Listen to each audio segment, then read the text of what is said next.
Welcome back to Books, Rhymes, and Life. Three the hard way. Three old heads talking writing and hip hop on the best show in America. I'm your Uncle Chad. With me, as always, are my friends Big Absolute and Camo Collins. We're finally at number one on our top producers in hip hop history, and it is obviously number one. It's the only man with a PhD on this list, Dr. Dre.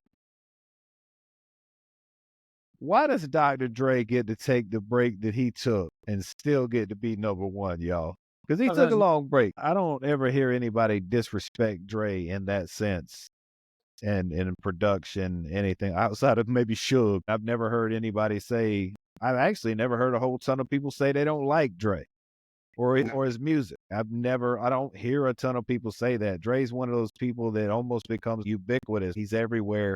Your brand got so big, we just accept it. Those big brands like Coca-Cola, that they get so big that we don't even think about that anymore as a brand. It's almost like Coca-Cola became soda. Yeah, that part exactly.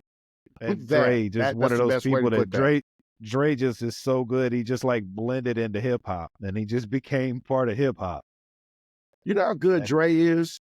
Dre got credit for songs on his own album that he did actually produce because it was his album. On the first Chronic, everybody was like, yo, Dre did his thing. And I'm like, not on that song, right?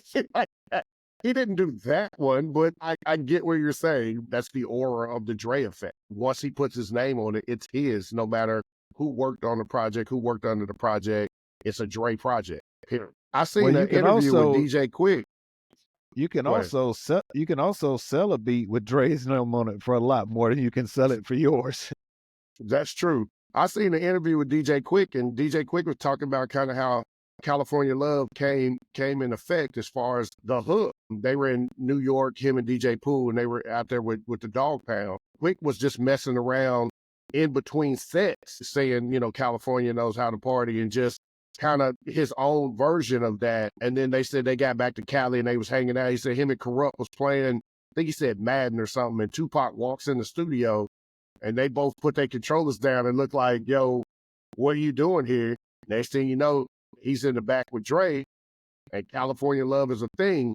And Quick's point to that was, even when you don't think he's listening, if he thinks there's something to what you're doing, like there's something that can be done with it, he'll do something with it, no matter how minuscule you thought it was or whatever throwaway idea you thought it might have been. So love that. Yeah, it showed a lot about him in the documentaries that you see about him, that really when he decided to leave Death Row was because of how crowded the studios got, and he couldn't work in there anyway. He wants a quiet studio so he can do his work, and he couldn't work in there anymore. It's not a lot to say about, that's kind of a cop-out on a talk show, but there's not a lot more to say about Dre. Dre was the godfather of West Coast rap, one of the godfathers of West Coast rap. Dre, Cube, there's other people involved in it, but like to be able to start a subgenre of hip hop, two different subgenres of hip hop, and you were the guy who produced most of it. That says it all. Yeah. You want to talk about the Dre effect and work ethic? Dr. Dre, you guys remember this little project called Straight Outta Compton? Right? Straight Outta Compton was a 14, 15-day project. They recorded the whole album. They produced the entire album. And that was cool. But in the process of that album, they were doing an Eazy-E album. But Eazy-E wasn't a rapper. He convinced a man who had zero rap experience to become, at that time, one of the mega stars of hip hop.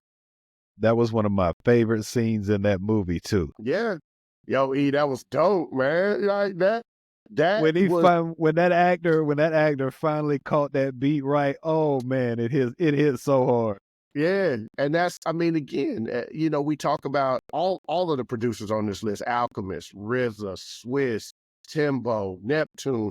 It's just an effect of being around them. But when you stack them, we talked earlier about Swiss taking a break or not really having the longevity of some of the other people. If all these other people took off 5 years, everybody that we talked about, maybe Timberland survives because of what he does with other genres. But could anybody else lay off for 5 years, not make a beat, not make anything, and still So it's a be as different relevant? era right now. Yeah, rhythm and flow. And I thought about, I was looking at all the hosts, and they went big with the hosts this year. You know, they got I ain't even Eminem, watched it yet. Luda, Yeah. I Bla- seen the lineup, but I haven't looked at it. yeah. I mean, they went big with the hosts.